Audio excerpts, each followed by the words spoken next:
Hello and welcome to the Ravioli show. This is episode 12, and myself and Jimmy are here. We've ditched our other co-host for today. No, that's not true. He couldn't make it. Dan couldn't make it. Dan looks slightly different. We've replaced him with. You are Australian, aren't you? You're not just born there. You are Australian. No, for all intents and purposes, I'm culturally Australian, but I'm actually a New Zealander. Secret. There you go. It's director Michael Shanks. Hello, Michael. How are you? G'day. I'm leaning into my stereotype. I'm very well. How are you guys? We're very well. We are both very well. Sorry to miss Dan, you know. I always sit here and I just answer for Jimmy. Jimmy could do that. There, like, I'm not all right. I'm really not okay. Right. He's at some sort of, trendy cafe. I don't know why you've done this. This is 2 episodes in a row now. You've been sat at Starbucks. I don't know why it always is. It's just got a good vibe. Yeah, last time it was the only place Jimmy could find Wi-Fi. Now he's just got a good vibe. We change every episode.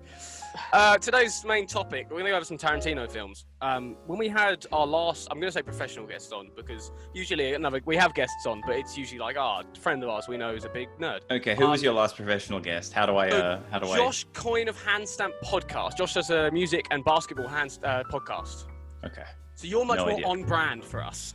Okay, right. I'll be honest. You're a little bit more on brand. But we chatted last time, we nearly got into the Tarantino topic, and I was like, no, I'm going to write, this has to be separate. Like, this has to be a separate episode where we talk about this insane man. Michael, you ever met Tarantino? Have I met him? No. Now I'm trying to see... Interesting. And I'm trying to see if I've met anybody who's related to him in some silly... Well, we know. I was going to say, we know someone who's met him. Do you know this? Oh, yeah. We do know someone. Well, I don't think he's actually real.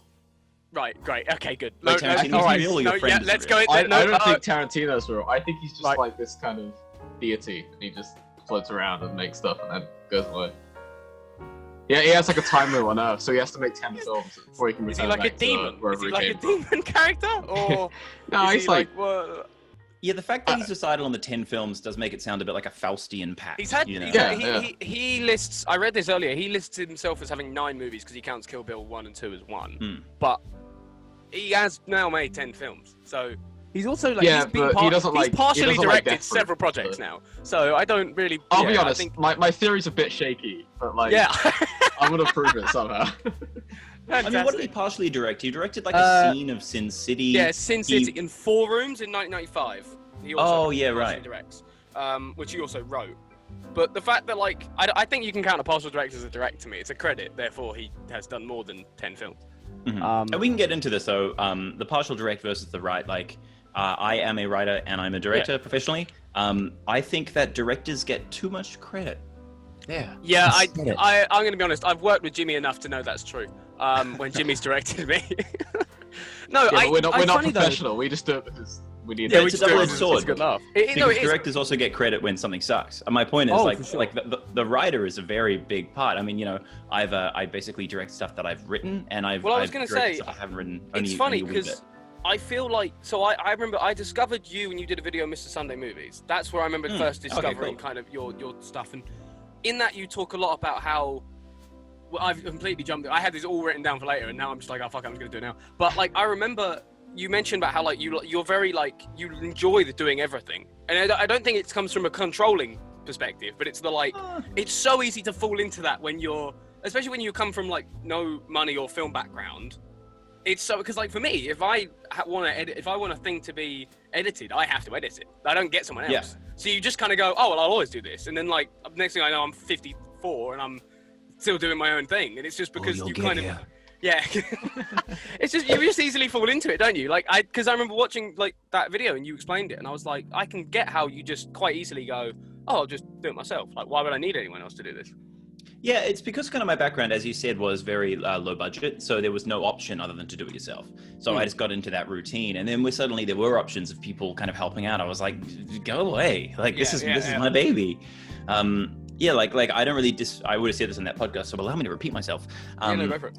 I feel as though writing and directing, like for me, are part of the same thing. Like I direct on the page when I'm writing. They go hand in hand, thing that a lot of writers say you shouldn't do, but it's like, well, I mean, I'm making these choices anyway. May as well put them here because otherwise I forget because I'm a dumb.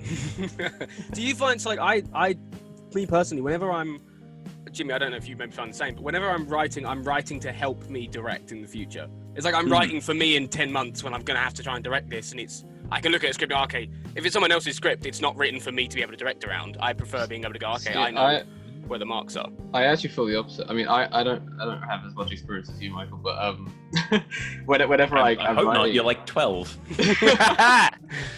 Whenever I'm like writing something, it's actually the opposite. It's not for me. It's like because I have it all in my head anyway, and I'm like obsessing over it constantly. So I'll just do it like to make sure other people understand what I'm trying to do.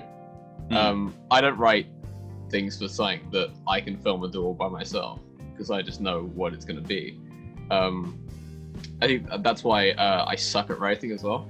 It's because I write it as like directions for other people to kind of make what I want to make, and that's probably not the best idea. But no, see, I think there's benefits to both aspects, isn't there?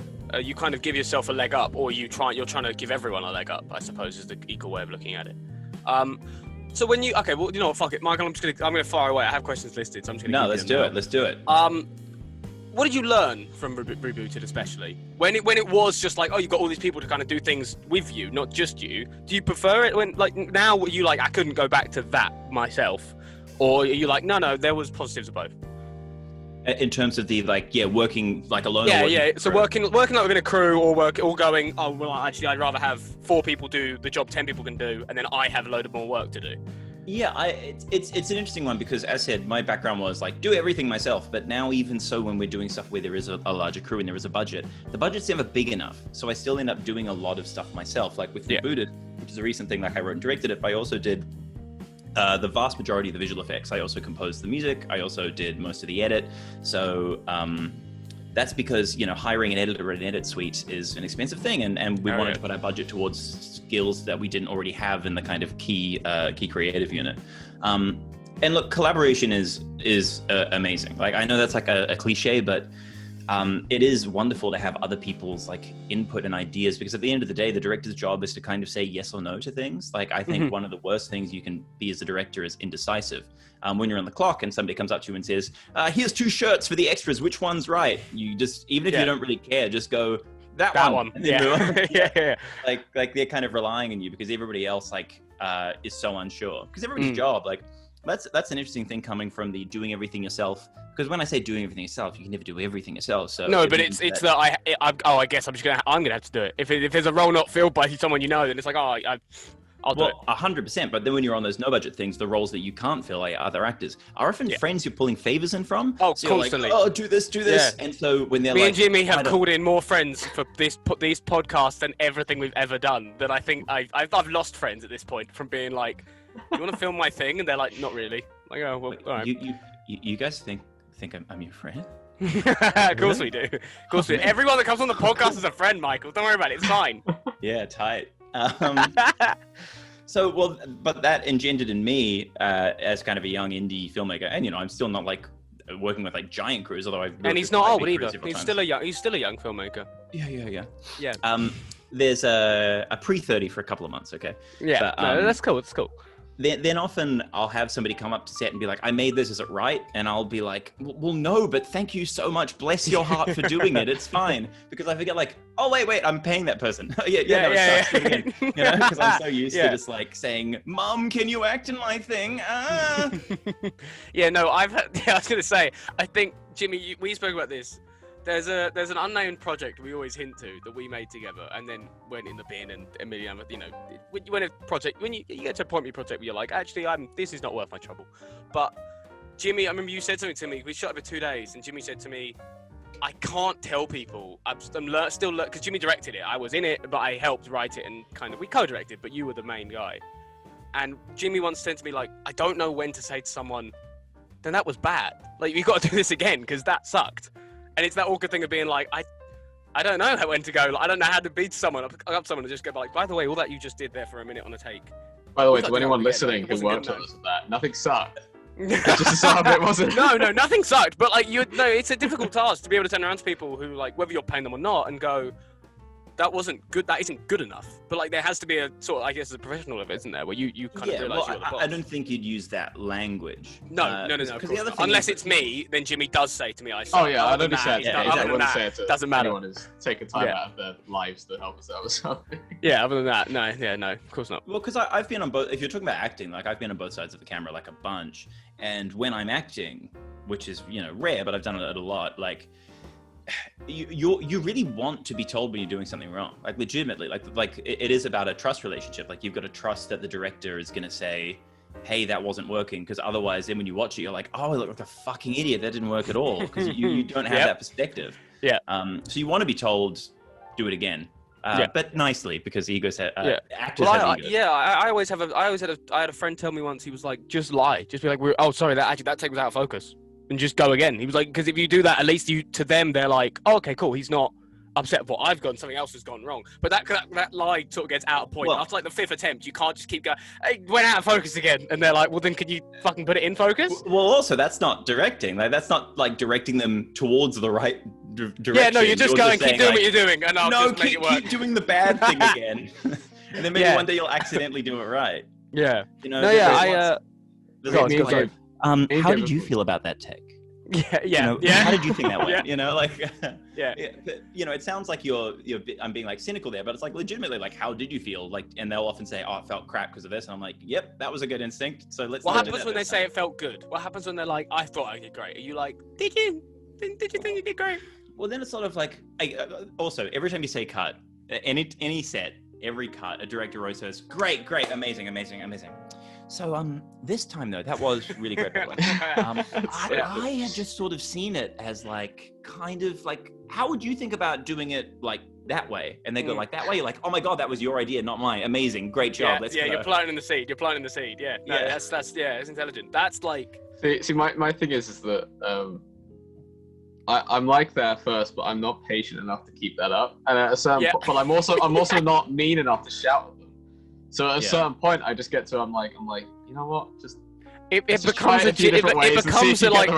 a Jimmy's just been clinically like beaten at that point. Like you can see in his brain is like, I cannot go. Like, can we wrap for today? I can't physically do anything further because I don't want to shout at anyone. I understand that I'm just not good enough yet. Which is fine. No, it takes experience. Same thing with me. Neither of us are. We both got. And that's why you're here, Michael. So you can teach us your way. Yeah. This is going to be a 12-hour episode where Michael runs us through how his career has happened and what we need to do. Directing a 101 from a quite average director. It's like there's a masterclass adverts you see on YouTube where like every single time it opens up with like the one thing you need to know about directing. It's like there's a lot of one things you need to know. 17-part series on a one thing. Interesting. Have you watched any of those masterclass things? I assume they're massive scams. I have. Wait, I did a free trial. Like you can do it like free trials, and I did one. You're a huge Kevin Spacey fan. Oh god, massive. That's a good fucking story you've just allowed me to segue into. So my aunt, I'm very close to my aunt, and she's a wig mistress and has been since. You're close to her like right now, like she's like sitting on. No, she's not in the room currently. Okay, she's not in the room. We're usually conjoined. But no, so she worked on loads of projects. She did Eddie the Eagle, Hugh Jackman and Taron Egerton, and loads of other massive projects. Yeah, I saw that's great. I was, I want to say 12, maybe a little bit younger than 12. As she did Richard IV in London. Richard IV, Richard III, might be the third. I think it might be the third now I've said it. But the point was, Kevin Spacey was playing the main role. I was 13 and watched Kevin Spacey perform from like stage side. Like I'm the only guy there who's like been allowed to brought backstage as I was not part of crew or anything. Everyone was lovely. And I don't remember, I never had any interaction with him. I think my aunt was like, maybe not take you to meet the nice man. But he did his thing and it was incredible to watch. Like she's a big reason for me wanting to do this. But the bar afterwards, I wasn't there. Kevin Spacey hit on my father, which I don't know if it's, and I know but when I found out years later, I was like, that's a baffling thing. That I don't realize it. I was like, I didn't realize. My dad and my aunt were like, yeah, we've known about some stuff for a while, but it hit me like, oh my god, I was like, what? I was just a kid being like, oh, there's a man with a sword. He's on stage. That's pretty cool. I don't know who he is. And then I watched The Usual Suspects and all of his other work afterwards, and I was like, I watched that guy. That guy was 10 feet from me on stage. It would have been really bad if I just sort of jogged on. But that's nuts. And to be fair, You know, not a good person by any. We don't endorse anything, but incredible actor. Whatever, like acting ability, brilliant, through the roof. Yeah, you know, and Hitler was a great painter. You know? Yeah, exactly. They've got positive aspects in all of their life. The thing is, I think any story about anybody hitting on your dad is funny. Like, it's brilliant. Like, it's amazing. Even like your mum hitting on your dad is like a weird story. Yeah, no, my can't picture it. No matter how like, you know, like how like, even if your dad's like a really even if your dad's like a model, right? You still can't picture it because it's your dad, and it's just. I love we've managed to derail this podcast like 30 minutes, 20 minutes in, and we're like, I got a story. Here we go. Fire away. Yeah. This isn't the hot dad hour. What am I doing? Yeah. No, that's the next. That's a new segment. HGH. Yeah. Welcome to Hot Dad Hour. All right, let's get back on topic. Michael, your favorite Tarantino film? I mean, that's a bit. I should probably alt tab over and have a little look see. But the one that comes to mind is probably. Sorry, my little head shake. I can go first, or Jimmy can go first. I can. How many? Should we say how many we've seen first? Like we've seen all of them. 1, 2. I'm count. We'll go just Tarantino film. I'll include ones he's written because True Romance technically counts as well. I've seen every one that he's directed. 3. Yeah, I mean more like his 9 films that like 4, are his. 5, 6, 7, 8. Oh, I think I haven't seen either the Kill Bills, and I think that's it. Other than that, you haven't seen the Kill Bills? I haven't seen the Kill Bills. No, dude, I stupidly watched The Hateful Eight before I did. I don't know why I did that. I watched The Hateful Eight before I watched the Kill Bills. Alright, again, we're gonna talk about that later because I don't like the way you talk about Hateful Eight. Look to give them some time. I'm gonna say Reservoir Dogs. It's what I watched back to back. This is not a Tarantino, but I watched Goodfellas for the first time. And then was like, that was fucking brilliant. And then I was like, Reservoir Dogs. Yeah, when was that? And then I watched. When did you watch? That was 2 years ago. Or so? 2 years ago. I watched that when I was like 11. All right, it wasn't a competition. I remember. Yeah. Did you always want to be a gangster? I remember watching that for the first time on like a pirated website because you were cool. Because I'm just that kind of kind of cool and guy. Poor. It's both. The film wasn't pirated. The website was. It was a pirated website. I didn't download it. He stole the website and then went, I'm gonna say Reservoir Dogs. I think it's fantastic personally for a first movie, especially. First, you know. I mean, yeah, it's amazing. It's like a perfect film. Yeah, but it's like I think that's one of them ones that like that's shown in classrooms around the world. It's like you want to know how to make it like this kind of movie. That's the prime example. Everything. Also because it's a simple, very simple. Like it would be much stranger to. I mean, I loved Once Upon a Time in Hollywood, but that would be a weird film to study because it's like very like, hey, it's funny. I wrote that, and the last question for this segment was like opinions on Once Upon a Time in Hollywood because I enjoyed it. I enjoyed 2/3 of it. I thought the ending was kind of like I felt it built up to a lot and then nothing. But the ending's great. There's a flamethrower. It was fine. Guy gets bitten in the nuts by a dog. It's funny though. So like, I'll mention this. Dan's favorite one, and Dan's not here today, is Inglourious Bastards, and I think that's still an incredible. Like by the way, I'd say at least 99% of his movies are all beyond good. Like they're not like none of them are like this is terrible. But yeah, Inglourious Bastard I think is fantastic. But it's so good because it feels like a passion project. I mean, it was, but it really feels like a passion project. Yeah, for sure. Like, there's a love for it. He was gonna wasn't he gonna sell? Like they asked him to sell the script for Reservoir Dogs, and he said like he wouldn't do it because he wants to like make it himself. Yeah, and then I think he gave him True Romance instead. Yeah. I think that like better trade-off. How interesting would it be if like that was reversed though? Like if he did sell Reservoir Dogs, like do you think he would even be in like the position he is now if he didn't have Reservoir Dogs? Like he didn't make that as his like kind of his first kind of signature. No, I think that blew the gates off big time. Or I think maybe he would be, but maybe not as quickly as he was. Because that very much set the tone for like, this guy's going to be. Romance, but I have. It's good. From what I've heard, it doesn't. It's not feel as as kind of Tarantino-y. No. No. It's such a great introduction to his style. Like. But like, it feels like he's really kind of like on the ball. It definitely hit the spot straight away. So, Michael, your favorite? My favorite. Well, it's been conjured. It probably is Inglourious Bastards, honestly. But it's tough, you know. Jimmy, you threw out that Reservoir Dogs felt like a passion project. An interesting thing about Tarantino, actually, like this is something we could talk about a bit later. With that is that other than like Nolan, who I think is a much less interesting filmmaker than Tarantino, he's fucking the only wild guy... personality though. Wild guy, Nolan. Yeah. Oh, well, the Insane. thing I was trying to do with this film was that Yeah. I was going and evoking the methods of old epic cinema whilst wearing a three-piece suit, and that's why in the scene where a bat guy punches a clown in the face, I'm actually like an artist, you know, guys. Yeah. And what you don't understand is the layers there are to this project. What you don't understand is the mind battle that's happening while he's going through. Normal people wouldn't get it. Yeah. No. Dude, No. I love Nolan. I love his Same. films. I just find it really funny to laugh at him. I just think it's amazing to laugh at him. I watched the behind the scenes of Tenet, and there's something so funny about like watching like a He's fucking 55-year-old white British guy be like, well, I wanted Travis Scott for the soundtrack. And I'm like, dude. I find it... You've never heard that trailer where they used that song was wild as well. I found it really weird. I remember watching Tenet, and I felt like I was the odd one in the cinema, because I went and watched it with Dan and a few others. And I'm sat next to Dan, and the first scene happened. I gotta meet this Dan. I'm hearing so much about him. And the first scene happened. Oh, he's exciting as all hell. Yeah, he's great. The hot dad hour or the hot Dan hour? I don't know.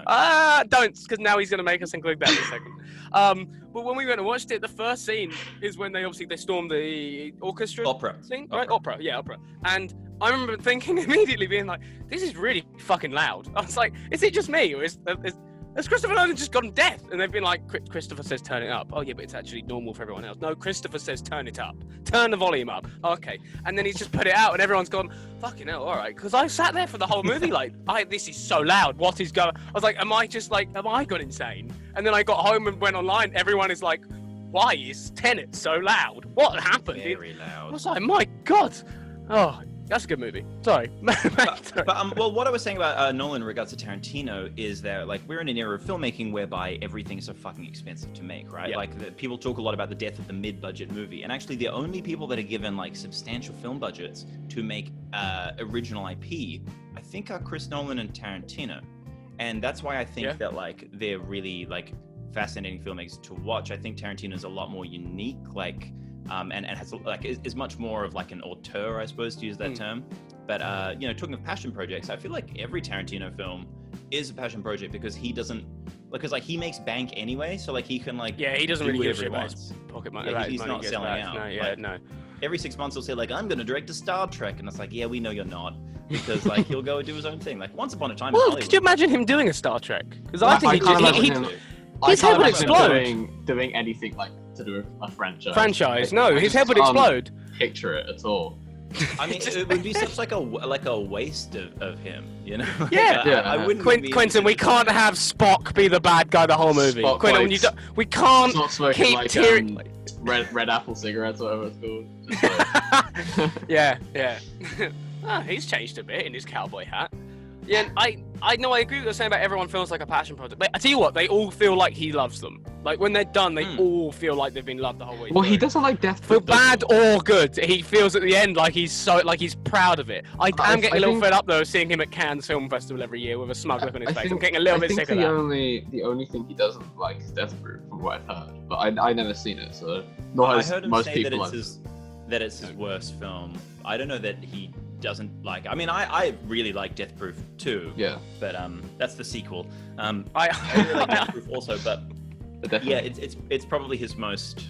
It's probably his worst film. But yeah, so you know, to answer the question, I think Glorious Bastards. It's like super crazy. It's super fun. It's really satisfying and takes all these weird narrative little turns. And it's like the best use of its like chapter structure, I think. Yeah, for sure. Yeah. And the tension factor. That is a perfect storyline for him to build tension all living day long, and he does it fantastically. It's got a great soundtrack. Cast is impeccable. I had written here, I was going to ask everyone about their favourite characters, but like I wrote, mine is anything Christoph Waltz plays. Like I can't think of a role where he's in where I'm like, I don't like that. Like he's so good in every role. It definitely feels like one of those films where he was like, I really want to just like open with that first scene, like because that's like it feels so like he's because I mean, it took him like 10 years to write. That's like ridiculous. And Glorious Bastards is 10 years to write. It feels like he spent like 5 years on that, and then 5 years on the rest. Yeah. Well, there's the reason why the last line in the script, isn't it? Is this might be my masterpiece? I think it's like a nice. It's a nice tidbit on the camera. Yeah. He basically says, "Well, I think this movie was pretty damn good." See, that's one thing. Like I don't know. I think I think I love it, but I don't know. Like, are you on board with nowadays the director role? I think is becoming as big as the stars in the film. Like the name is attracting just as much attraction. If you are a film fan, just of films, I think it's very easy to go, "Oh, that's his work. Oh, cool." Because beforehand you had like, I'm trying to think of you had the huge and the Hitchcocks and stuff that were the massive names, but that was it. There was just like a bracket of like 3 guys, and then you know them. Okay, now it feels like there's everything. So what if? Do you think that Inglourious Basterds would have done so well if that was his first film? I don't think it would have done. I don't think it would have been created. Not only that, but I don't think it. If it's not done by him, for example. Okay. Well, then it doesn't make as much money. What about The Hateful Eight? That seems like it could be made on a relatively small budget. If that was replaced with Reservoir Dogs, and then Reservoir Dogs was his 8th film, do you think? Do you think both it would have been successful? He would have actually got to his 8th film, or do you think that Reservoir Dogs would be? And do you think Reservoir Dogs would be? I think he'd get to his 8th film. I just don't think it would be as high budget as he wouldn't be at the status he is now, or was by the 8th film.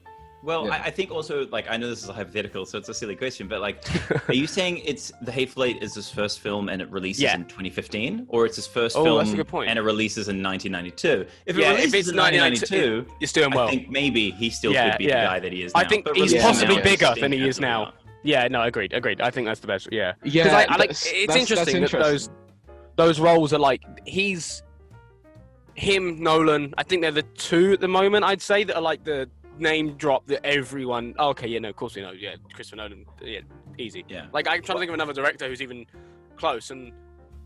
Like, well, see, I think you're making an interesting point, but I totally disagree with your assertion before, whereby I think that now directors are like the least important ever because as you say, like you can throw out Nolan, you can throw out Tarantino. Like if you look at the top 10 films of like every year of the last like 5 years, it's all been franchise stuff, and that wasn't a thing back in the 90s when Tarantino was coming up or before that. If you look at like the top 10 films of like the early 90s or late 80s, like none of them will be superhero movies. None of them will be sequels. Like there might be one, I was going to say Star Wars is the only one I can think of off the top of my head that would be like still up here, but that's about it. Yeah. Yeah. That's a good point. Like... But then I'd also. Oh, we're running out of time. That's right. We can start with another call. My other thing was going to be. Quickly countdown. My other thing's going to be like I agree, especially though on your point. Directors are becoming less important, but I'd say writers are more important because you look at like. For example, like my 2 favorite directors currently, and probably for the last, since I got into films, Taika Waititi and Edgar Wright, and both of them are heavily writing process, and then they do the directing as well. But I think that writing stuff is probably more important than the stuff they do in the directing. Does that make sense? I suppose it's a marriage. Like I don't know that like. I don't think somebody else could direct one of their scripts and it would be as good as they're doing. Like I think that. It's a holistic process for them. When you're that you're directing, you can write it in such a specific way. But if you know, like, hey, I've been commissioned to write this for another director, you kind of have to be, okay, I'll just kind of leave some of the specificity out of this. Yeah. No, yeah, for sure. I think that's a good point. Jimmy, can I get your favorite Tarantino character? I'm going to jump onto that question. Character or films? I haven't actually said my favorite. You didn't get that film. Oh yeah, no, yeah, all right, go on then. Okay, well, Hateful Eight then. Which I know that you don't like. Son of a bitch. I really like it. I also like Reservoir Dogs, but I feel like Hateful Eight. I don't know if it's better or I like it more. But it just feels so kind of. It feels so satisfying. Like everything kind of pays off. One thing that Tarantino does that I don't like, and he doesn't do it very. He doesn't do. It's not like kind of as in your face as some other people, but like. He doesn't really tie up loose ends very often, like, and not with big things. Obviously, he ties up very well with big things. Like his Act 3 is always pretty satisfying, but there's always like a few tiny little things that you're like, when you finish, you're like, oh, what happened to that character, or what's this about? That maybe he does that on purpose, but I feel like Hateful Eight, it's like the only thing I guess that kind of is left up to your own kind of interpretation of whatever. But like the kind of is it the gang in like Red Rock? I guess is there actually like the gang waiting for them in Red Rock?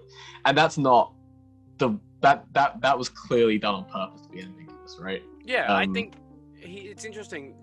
I think people nowadays especially have like attention spans feel shorter nowadays. Does that make sense? Because there's so much new. Like now, it's so much easier to go just find content. So you're just like, oh, great. So I think it's interesting because on that point, I've just made this a director episode, by the way. But like the Nolan point you made applies to him as well. With this, like everyone wants a nice bow at the end. And I think Nolan's exceptionally good at not doing that. Like Inception, the ending of Inception is just left ambiguous. We won't know. We'll never know. He's just going to leave it there. It's toppling, isn't it? Yeah, all right. And then Tarantino's the same thing. Yeah, I know we have. Tarantino's the same thing, and he doesn't care about giving the audience an ending they can go away being like, we know where every character goes. He just wants to wrap it up so it's a story.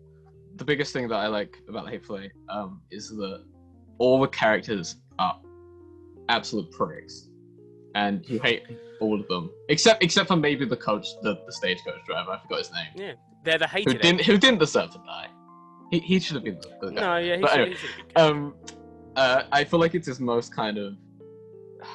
How do I say this without sounding like a film student? It feels like his most kind of. We've had that discussion as well. Like we sit here like, Good Time's the best movie I've ever watched. Well, it's like it's good. Everyone is good. Rooting for, like, you feel like you have to root for someone, but you don't root for any of them because you're like, but you don't want to root for everyone. Yeah, you don't want to root for any of them. Spoiler warning: they all do die. But it's like I really hope someone clicked on this video thinking they won't spoil any of these. I felt so weird watching it because I was like, I really want this character like to live, but also I hate them so much. They suck. Yeah, they're awful people. I feel like that's an Always Sunny conundrum as well. That's been like I've watched every series of Always Sunny in Philadelphia so far, and I kind of am waiting for an ending of them all. I feel like they all deserve death at this point. Like I like my characters, but I'm like, you guys need to go. It should end really like you watch that, Michael? Dogs or like The Hateful Eight or something. They should all just like kill each other in the end. Do you watch Always Sunny? No, not really. I weirdly don't watch a lot of television. Do you find yourself watching a lot of films? Yeah, I do. I like Do you like films, Michael? I love them. do you love them? I like knowing that like in an hour and a half to 2 hours, like I'm done. Like I feel like with TV, like Always Sunny. Like I would watch Always Sunny. Like that's something I kind of would like to watch at one point. But I feel like with like episodic drama, the plus side is you can really get in the nitty gritty and really discover it. But the downside is that it's like, hey, they want this to run for like 8 seasons. Yeah. They're going to end it. And they're just going to string you along. Would you be more up to watching a television show if it's already ended and like say I mean, like I don't know. I guess this is the most boring example. Breaking Bad, for example, like that ended a while back. So and you know it's good. Like you can just like sit through it and know that it's gonna be satisfying. Well, that's true, but like I often like, for example, like Westworld, right? I watched the first season of Westworld, and when I finished, I thought, man, that probably would have made a pretty like good like 2-hour movie. Like I felt like the first episode was great, and then there was like 6 episodes of like. Yeah. And then it's like the ending. Oh, an ending, but it's not a real ending because you got to come back with season 2. And I'm like, fuck you. People don't commit to the format enough. It's interesting that because like I think that I had a conversation with someone the other day that was saying like I think for that, and we're not great at much in the UK, but I think British TV shows are much more. Dude, I agree. We're much more turned on to like we'll do 2 great seasons and then we're gonna stop because otherwise there's fucking nowhere to go. I agree. The British are much more turned on. It's true. Yeah. No, it's that joke in Community where Abbott's trying to find a new show that he wants, and he finds the British variation of a show he likes, and he gets 6 episodes in and everyone dies at the end. Yeah, and that's it. Like, exactly. Like and they're like, what the fuck? Yeah. It's like the 6-episode season. It's the best. It's the best, especially things like I really 20 enjoy 20 minutes, 6 episodes. It's always like no, not even 20 minutes. Like BBC Sherlock, 3 seasons and they're all an hour long, and I'm like, that's fine because I know if I watch 1, 2, 3 when they come out, I'm done. If you watch the first 2 seasons and stop, it'll be perfect. Yeah, if you don't watch the third one with the sister or whatever the fuck happens in that thing. Sorry. Nice. Look about Jimmy, favorite character. We'll do yours and Michael's, and then when we'll start a new call. Time pressure, Jimmy. We've got 3 minutes and 5 seconds. Come on, Jimmy. Oh god. I can go to Michael first if you really want. Vincent and Jules. Then it has to be both of them. Okay, there we go. Michael? This is really funny. Like, look, I think I'm just going to talk to the age difference between us very quickly, and I'm going to make it last 2 minutes. Go on, go for it. Yeah, no, go Which for is it. that you were like, oh, if you're a film student these days, like you think like A Good Time's the best movie, and I'm like, man, that's funny, because film students like back in my day would be like, Pulp Fiction's the best movie. I love. Wait, Michael, what year are you born? I'm born 91, so like I mean I was born 3 years before. I'm trying to think. Are you then, and are you like, oh my god, have you seen Fight Club? Are you that bracket as well? Probably around that time. Yeah, just the latter side of that. No, actually, no. Mine was. Oh my god, have you seen Donnie Darko? Like that. Oh, okay. Oh, of course. Yeah. You never guess what I have next to me. It's funny that you mention that, because like it always has to be a film that is like just popular enough, but also just like edgy, slightly kind of like not. It's not mainstream enough. It's like I came on this podcast 3 weeks ago, but like you and just said that I'd watch V for Vendetta. To try and find something like that's like kind of like, oh, no one's seen it. Under the radar. Yeah, like, people think no one's seen Fight Club before. It's like one of those famous films of the world. Yeah. Exactly. Everyone knows what Fight Club is, but you're like, no. Like and Memento. Speaking of Nolan. Memento. I was gonna say I watched V for Vendetta a while ago in the podcast, and Jimmy's like, oh, are you one of them guys now? I'm like, oh, I didn't realize I jumped into that barrel. I didn't know. No. Yeah. Like, I feel like, look, I was the prime age for that, but outside of the like latent, like anonymous, like movement of cool, trendy hackers, it didn't really leave much of a cultural imprint. Like post Matrix, it was a Wachowski-related thing, and everybody was kind of like, you know. Yeah. I feel like that's what I would do. Michael, we got a minute. Go on, favorite character. Oh god, off the top of my head, you know what? And again, this is like what's blown my mind about our age difference is the fact that you guys haven't seen Kill Bill. Kill Bill? Well, I don't know if Jimmy has or not. I haven't. It's actually the one Tarantino film that I really, really desperately want to watch. I just haven't got around to it yet. All of the other ones I like really wanted to watch, but like that one's like the one I feel like I'd most enjoy. So I mean, like the Bride might be my favorite character. Or actually, you know what? Bill's not in the film that much, but like he leaves an impression, and he's great. And then the actor who played him jerked himself off to death. Wow! Great way to go out. Yeah, I mean, why not? One of the harder ways to go out. We've made a lot of bad points today. Like Hitler was good at this guy died. It's fine. That's a fun fact. I'm gonna make sure I send you guys another link to another call real quick. Should I do the thing where I do the transition? Jimmy, do you want to clap so we can transition here? I'm gonna clap so we can. Oh, go on. Sorry. About... Yeah. Go for it. I hope that's what you're like at the end of a gig. You're like, I'm going to clap.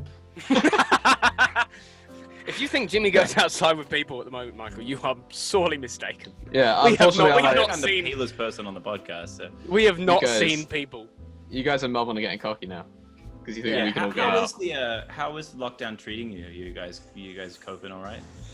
Lockdown's all right. It's more we try not to incite opinions on this. I think the biggest thing is the fact that to put it polite, the English government hasn't been exactly helpful with a sort of they've tried to put in dates of like, all right, we'll end here, and they've been like, no, we were wrong. It's gonna go 6 months back. That's not been fun. Other than that, though, it's been. It was conveniently stopped being infectious around Christmas time, and then immediately after people started getting ill again. I don't know how that works. That was out, weird. That was weird. Yeah, no, it's not been fun. How was your like the actual lockdown you guys had? Because that was serious. That was like. Yeah, it was full on, and I feel like maybe you guys are entering that. You know, like we're going to continue for that. But like, look, there was like something like this might sound sort of flippant, but like right at the beginning, there was something like kind of exciting about it because it was serious. Did you do the thing where you were like, I'm going to learn a new thing, and then you came out, looked at it, and hadn't learned anything? Because I did that. I was like, I'm going to learn to do all this stuff, and then I did. I mean, I bought a flute. I was like, maybe I'll learn the flute. Hold on. Let's give it a go. No, have you learned the flute? Go for it. Go on, give it a go. This is podcast. Okay, here's the thing. I learned like a scale, and I haven't actually picked this up like since. Go on. Okay, that's a note. Fuck, how do you play flute? Sorry. Okay.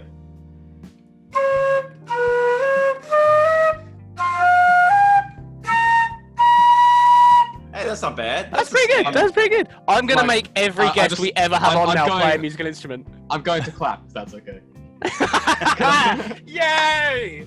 We link jokes on this podcast. Back to well, topic. another thing about lockdown, you're actually seeing the aftermath of it. Is I grew my first mustache because I was like, hey, I'm not going outside, no one can see me, and I grew my hair long, and now I'm like, well, now I'm in this weird phase where I put my first hair in a top knot today. Yeah. First top knot. Are you like I can't be asked to cut this now? I realised this is easier. Yeah. I mean, it's just like weird. Like Jimmy's in this. This is so on topic, but I'm very much the opposite. And like I get to a point where things annoy me, and then they have to go, or I kind of get driven insane by them.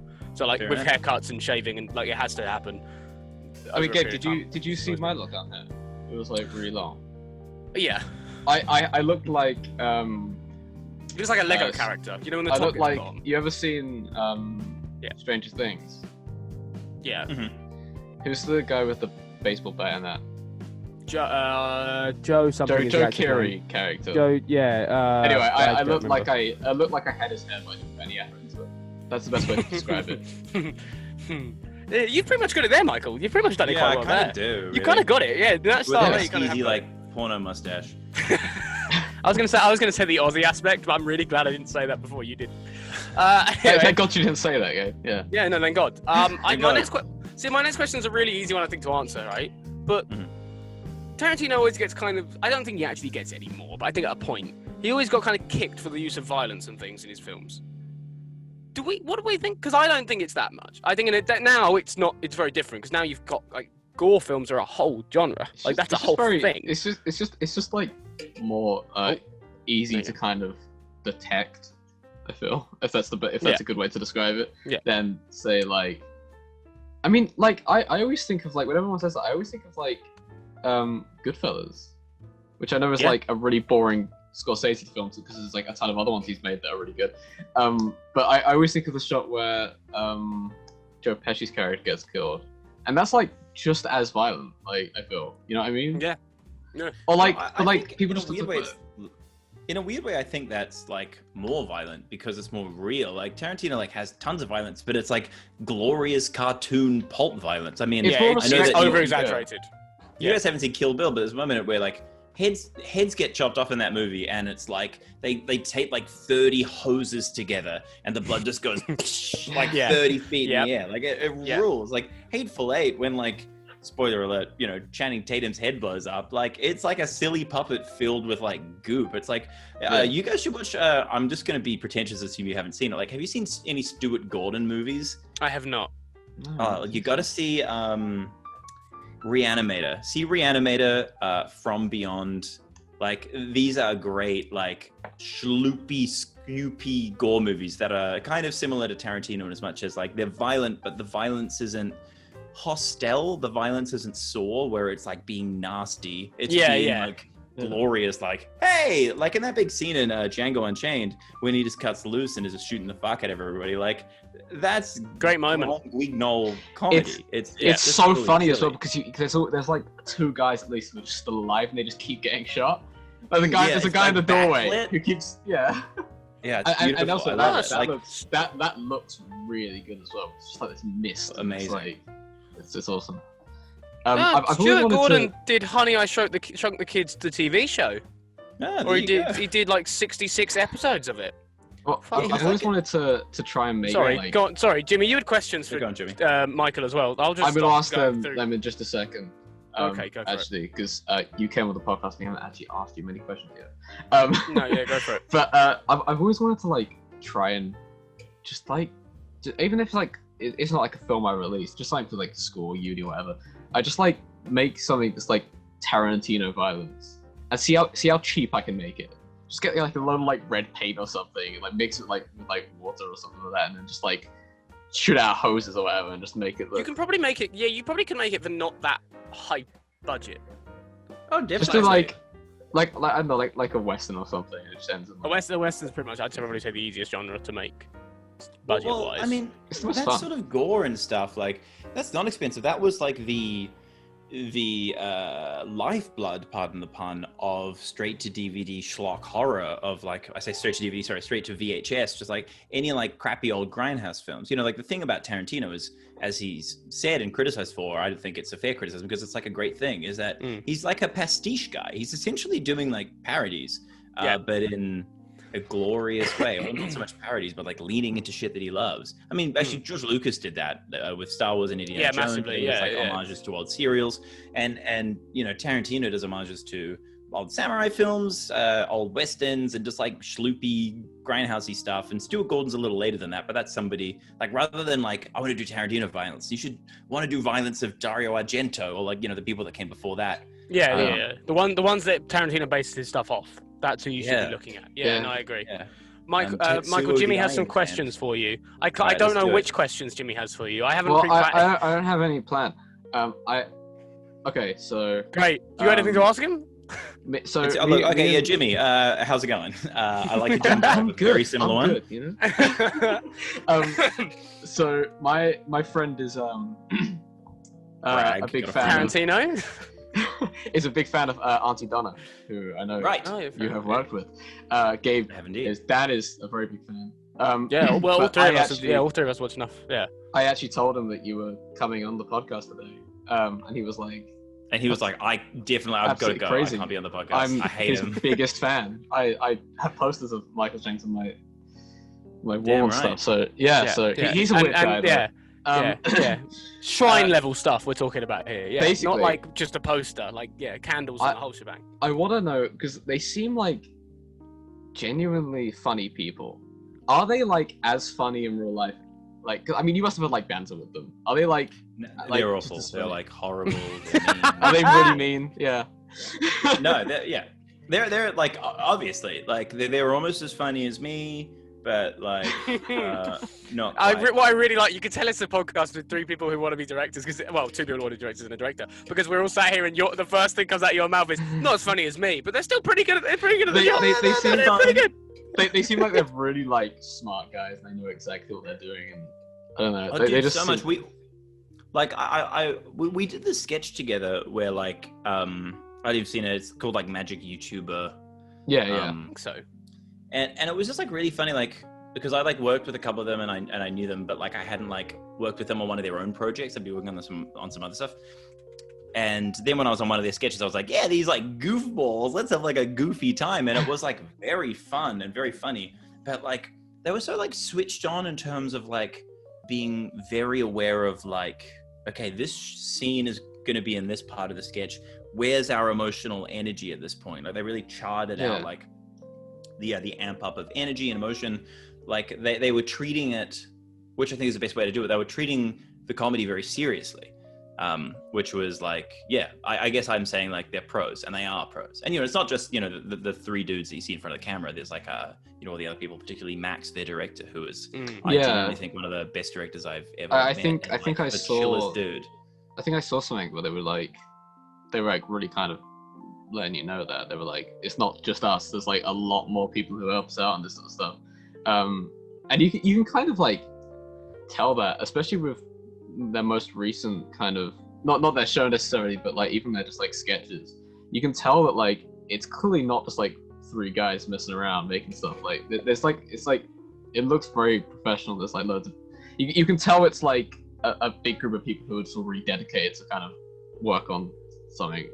Which is and I think going back to direction, if we want to kind of make that a theme of the episode, because it's about themes, is that Max, like, I think with a lot of comedy directors are like, well, we'll just let the actors be funny. See, we'll shoot a wide and a close up and a close up, get a bunch of improv, fuck it, we'll make it in the edit. And like Max, like, and it's Max and the writer Sam and the guys and the music writer as well. They Max like shoots it like a film. Like even on the like lower budget nothing sketches, like he knows to, let's not just go wide close up. Like let's think about which line could benefit from a dolly in, which line could benefit from like a little whip pan. Like there's a really cinematic approach to things that I think is like a secret weapon that those guys really possess. I personally, I think, especially, I mean, I don't want to be too nice to those guys because they didn't come on the podcast. I actually haven't even ever had contact with any of them, so I'm not going to say that. They can come on if they want. They're more than welcome. I'll recommend against it. I don't blame to them. I'll be like, I was going to say, I definitely would recommend it against it to them, not to me, to them. But we talk about Nolan every single week. We always. It's just Nolan permission every time. To clap. but like I think they're like they clearly are. They're fantastic, especially like their Netflix series is amazingly funny. Yeah, dude, it's so good. Nuts, and so they remind me of like.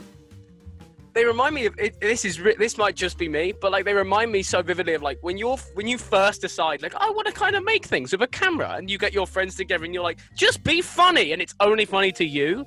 It's that kind of comedy, but funny to everyone. Like it's that kind of like this is funny to us, so we're just gonna fucking film it, and if you like it, then like it, and everyone does. Like that's what it feels like. It's more like how you imagine that to look. Yeah, as opposed to how it actually looks. Yeah, how what it actually looks like is this podcast. Yeah, pretty much. Yeah. He's nailed that. Yeah. It's like they let, that's very welcoming. They let you in on the joke, and you feel part of the club. Yeah, for sure. It's like being part of an exclusive Discord server. Incredible. Did you hang on? Wait, who directed Max do all the episodes of the Netflix series with them? Do you know? Yeah. That was on Max. Yeah, I was going to say they didn't ask you to come on and do anything, no? No, and I'm still waiting. Bastards. I was going to say bastards. Yeah, how dare they? No, they're definitely amazing. That's one of my. I think. Like when you Michael, I got like this is a very directed question, but no. Do you when you talk to other people, when people go, oh, what do I, oh, you're in film, what do you do? Do you go, I did this, or do you go, I work with Auntie Donna? Especially, I suppose it depends on where you are, who you're talking to. But do you go, I am a weaver of dreams. Get out of my way. Do you know Christopher Nolan? I'm kind of like him. I'm kind of like Christopher Nolan. Do you know Christopher Nolan? Bringing it back to Nolan, don't we? Yeah, we got some unsold stuff in there. We need to get him on the podcast and talk it out. I don't want Christopher Nolan on the podcast. That's the one guest I think I don't really want. No, I do, but I also know that like it's the worst idea putting me with a director who's that serious, because I would just sit there and be like, tell me about this podcast is it's really sort of wonderful and harkening back to early radio plays. And that's why I thought that a man could suck a bullet backwards into his gun and shoot a guy. Yeah. And we're going to have a big giant paintball game at the end where everyone's wearing colours because that... Yeah, I was playing things. Dude, the behind the scenes of that sequence is so much more thrilling. Okay, the entire how it was made is nuts. But the film itself is like... I had a revelation about why Nolan's action doesn't work for me. Thanks for asking, but you didn't. So go for it. Go for it. We're fucking doing this. Yeah, go for it. It's that he has such a rigid commitment to a sense of verisimilitude in his visual rhetoric that he shoots everything as though it is matter of fact and happening in a documentarian style, right? Like he shoots somebody turning around the corner and taking cover with the same level of like pomp and circumstance as he'll shoot a building exploding forwards and backwards at the same time. And therefore, when you cut it all together, everything's a kind of handheld mid-shot. It loses a sense of awe because I feel, this is my criticism of the most successful filmmaking working today, is that there isn't this big sense of this like big like payoff release, tension relief stuff. And you're like, look at somebody like the Wachowskis. They do that incredibly well. But then you say, oh, well, the Wachowskis, like they're often in like a heightened world, like Nolan's shooting stuff like real. And I'm like, yeah, but like look at Spielberg. Like when he shoots something like Saving Private Ryan, it still has that build up and that tension and release. He knows how to make the audience feel the awe of the spectacle. And Nolan shoots everything like it's boring. He shoots everything like a doco. It is quite apparent that like sometimes he actually forgets about basic film theory and some of this stuff. And maybe he does that on purpose, I don't know, because he's an enigma. But it's like that kind of like, you're right, that kind of like sense of pace building up to something. I mean, I always think back to, when I think of stuff like that, I always think back about like to animation. So like obviously in animation you have like an arc of like everything. Someone's like walking down the street, wherever, you have an arc, like, and it's so satisfying to watch. Someone throws like a ball to someone, or I mean even the classic bouncy ball thing, right? Like it comes into frame, drops, smushes. That's like the actual kind of event, and then like it bounces back off the screen. He does forget about that a lot. I think Interstellar is the best example for like him doing it right. I agree, which I believe was originally a script for Spielberg. Really? That's actually really... Does that make kind of sense? Yeah. It makes more sense. Now you've said that, it definitely makes sense. It like hung around for like 20 years and just never got made, and then I think Nolan got his grubby little hands on it. I think that might be my favorite Nolan film, other than maybe Memento. Oh, you're losing your green screen. I was going to say, I've had Arthur fall down. I just can't be asked. I looked over and was like, she's like, no. I was like, I'm comfy now, and I can't bother. Because that was Interstellar was peeking an X-Men comic. I know. No, I got a Batman one over there as well. Interstellar was like a scientific paper, wasn't it? On like black holes and stuff like that. It was like, God, I don't know like the specifics of it because who would? Yeah. But it's like Thorne. I don't think it was based on that, but I think that informed the the visual style. Like that was what they used to simulate what a black hole would look like. Exactly. It was like a ton of these kind of like equations and stuff. I don't know. And they sort of just like put it into a big machine, and then the black hole was made. That's my theory on how it works, at least. That sounds like Chris Nolan describing the plot of Tenet. He's like, I don't even fucking. We put a bunch of numbers into a machine. You know what? We haven't done that yet. We were going to do that last week, and then I think we were cut off for time. Let's do. Everyone here's seen Tenet, right? Yep. Jimmy. Yep. What did everyone think of Tenet? I really like it, but at every single criticism that is like made against it, I 100% agree with. Yeah, it's valid. It doesn't make it's because I don't mind it, but it's retarded. But it's not like right. It. Yeah, it's fine, but I've got so many things to pick at for it that I don't think it's good enough for me personally. Or not my favorites anyway. Sorry, not good enough. It's obviously stupid. It made millions. And he's done. Well, it didn't really. It kind of was. No, it made it underwhelmingly bad, and he blamed it on not COVID, everything else. What the other thing? What the main problem it was. killed cinema. It's the reason why Warner Brothers decided, oh shit, that fucking bomb. Let's put everything out. Put it online. Everywhere but the UK. Thanks, Warner Brothers. We appreciate that a lot. Yeah. Hey, not here as well. We can't get it. Have you not got HBO Max either? There you go. Yeah. Yeah. So it doesn't mean like, everybody's gonna pirate it from that same site Jimmy Rogers was pirating from earlier. Yeah, Jimmy pirated when he was 11 last year. Yeah, no, last year. I was on a pirated website. I got a USB with www.facebook.com on it. It's just like oh Jesus Christ. Yeah. What did you think was wrong with Tenet, Michael? Go on, give us a quick breakdown on what do you think went wrong with it, or right with it, in your opinion. We didn't hear what you liked. So I was in the Melbourne lockdown, right, which was the harshest lockdown. Anyway, did you get out to watch Tenet? But no, well, it was the harshest lockdown like in the world at the time. We were months like totally stripped down lockdown, and we finally came out of it. And cinemas opened, and Tenet came out. And much like sudden relief from a lengthy period of constipation, watching Tenet was both a tremendously satisfying experience and a giant pile of shit. Yeah. Yay! Yay! Well, the trouble was is when you left the cinema, you had to restart the lockdown because you'd gone back a few months. So very good.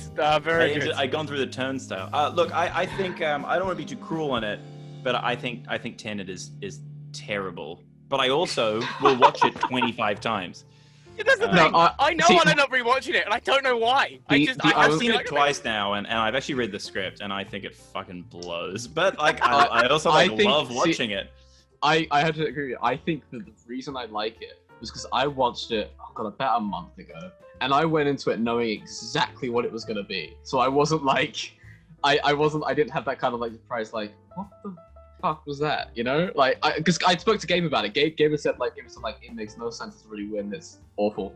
So I went into it knowing, I came out like, what? Knowing that it would be really weird. It made no sense and it would be awful. And I left going, it was all right.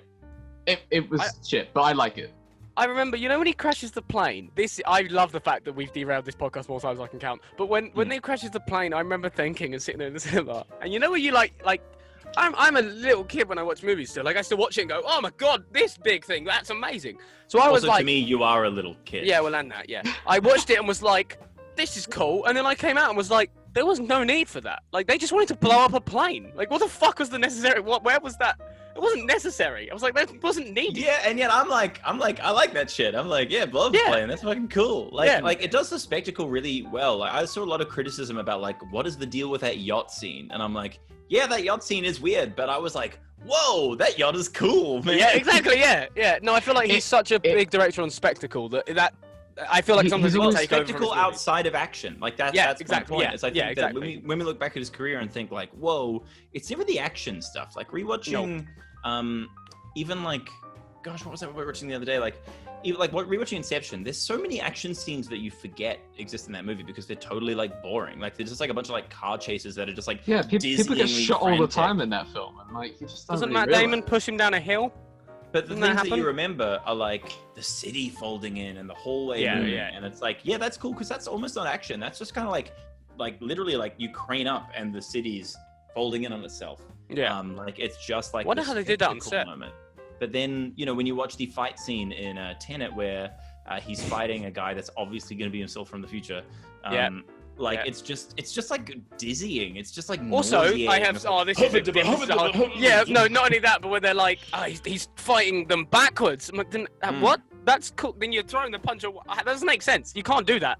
I can't kick you in reverse. What do you mean? Cool. Like it should have been this amazing dance sequence. I think it gets overcomplicated. In like a locked off wide and then a couple of locked up closes and really like tailored your camera moves to the motions, like choreographed. Okay, at this point, keep it in the same frame zone. So keep it the same distance as you move it. Yeah, I think so. Instead, it just feels like I'm just covering it. I'm just like getting it. You know, like it feels like fan footage. Unlike a lot of his other films. I mean, his two most popular are Inception and Interstellar, probably because they look so good and they just like feel like you're like being immersed in this like completely different world.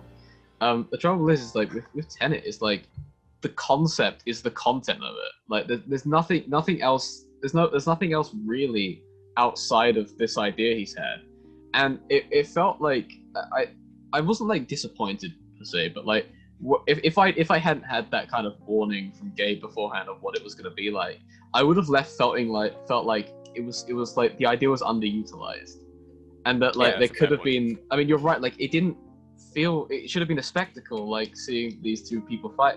But like maybe that's down to like cinematography or like I guess even set design in some like cases, because a lot of it is just like empty rooms with nice colors or whatever.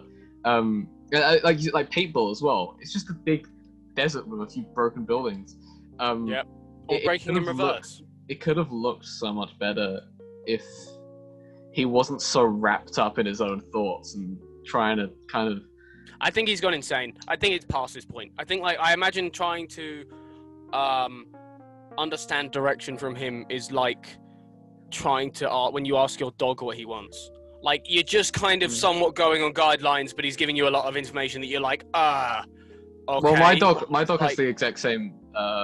I honestly thought you were going to say my dog talks exactly like Christopher Nolan. So right. It's even hard to understand if he wouldn't be able to talk. Yeah, my dog wears suits, so we both got aspects. With this bark as I was harking back to the early days of the canine genus. When in reality, all he wants is food. That's how it works. Michael, last question. Jimmy, have you got any more questions? Because I'll ask this one. Okay, you do. Go for it. Go on then. So, obviously, me and Gabe try and make a lot of stuff, but it's quite difficult because our government wasn't as smart as yours. What? So, this is kind of like two-part question. Number one, what was the budget of Rebooted? And number two, have you ever worked on a budget like that before, or was this kind of like a first-time thing? Well, just to quickly contextualize it for your audience, unless there's an intro, Rebooted is a short film that I most recently made. It's I don't remember how long it is, like a 30-minute film, long film, and it's essentially the story of a stop-motion animated skeleton who can no longer find work in modern Hollywood because he's an out-of-date visual effect. I've said that a lot of fucking times. It's fucking brilliant. I watched it back last night. It's a great concept. I forgot how good this idea is. Thank you. We'll leave links to everything below, by the way. Everything we mentioned throughout this, other than anything that's made by Tarantino or Christopher Nolan, because I'm not linking that work. It's all description below to find it. I mean, I watched it. I've seen it a few times now, and it's just like it's got so much there. It doesn't feel like.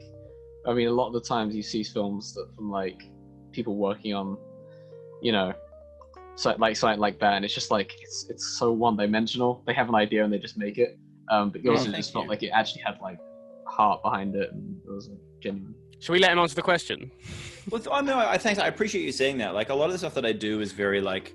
I like visual spectacle, so I always try and put that first. And I think that a lot of the time people say like, "Wow, you've like."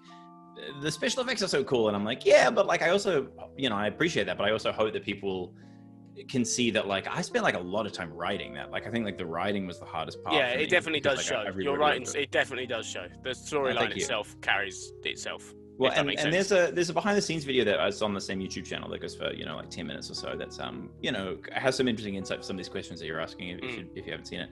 But on the budget of it was so it's a 13-minute short film, and the budget was about 100K Australian, which might sound like a lot in a vacuum, but it was a grant from the Australian. It's 50K GBP. Yeah, I'd say that's it's around about 50K.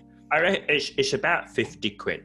It's not 50 quid. It's definitely not. If you made that in 50 quid, I'd be incredibly impressed. Nah, it's about 50 quid because our economy is so bad right now. Okay. Oh yeah, no, don't even. Yeah. Yeah, so I would say that's probably around 65,000 pounds would be my best estimate, which sounds like a lot, and it is, but like it's a government grant, so when you're working for no money and nobody's paying you, you don't have to pay anybody. So, like you get 20 friends to help you, you do it all yourself, But if you're being funded by the government and you get 20 friends to help out, well, those 20 friends legally have to be paid the union rates. And suddenly, that's tens of thousands of dollars gone. You know what I mean? Yeah. So, the money siphons off. Exactly, and it's a good thing because obviously you want to be able to pay people, and people deserve to be paid. And also, like, it's a film where every single shot basically is a visual effects shot. Like, we have live action photography integrated with stop motion animation photography, as well as there's CGI stop motion, 2D animated animatronics, huge production for something so small. So yeah, like it was kind of, it felt like a bigger budget in some ways, but also not. Like I made a series called The Wizards of Oz in Australia, which was again like of a similar budget level in terms of really scraping for what we were trying to go for. So it's kind of a budget level that I've kind of comfortably been working at for the stuff that I've been directing over the last few years. I directed some units of a show called Lambs of God, which was a big budget Australian production down here. Actually featuring some British cast that you might know. Wow. Yeah. We're everywhere. We're still kicking. Yeah, you love to hear it. But yeah, it was. So it didn't feel like the biggest production I've ever done, but it certainly wasn't one of the smallest. Like one thing that I think that I do with my jobs, my projects, is always making a project that feels bigger budget than it is. Even in much as, because like if I'm doing the VFX, I don't need to pay myself because I'm an investor money saved, in the project. You know what I mean? So I can basically do free VFX on my own projects for forever, and free composing and free writing. And free directing. So like that's one thing. I remember the first time I heard you say that about the composing and such, that was like, that's a very cool thing. And that's not a thing that I feel like is talked about enough, that like composing your own stuff for your own project is a big thing, because that you know where the right notes are, forgive the pun. Yeah, like, I mean, you heard that flute before, like it's nailed it every time. Score, yeah. I'm trying to think, was there a flute in the score? If I had closed my eyes, I would have thought that was like a professional flute.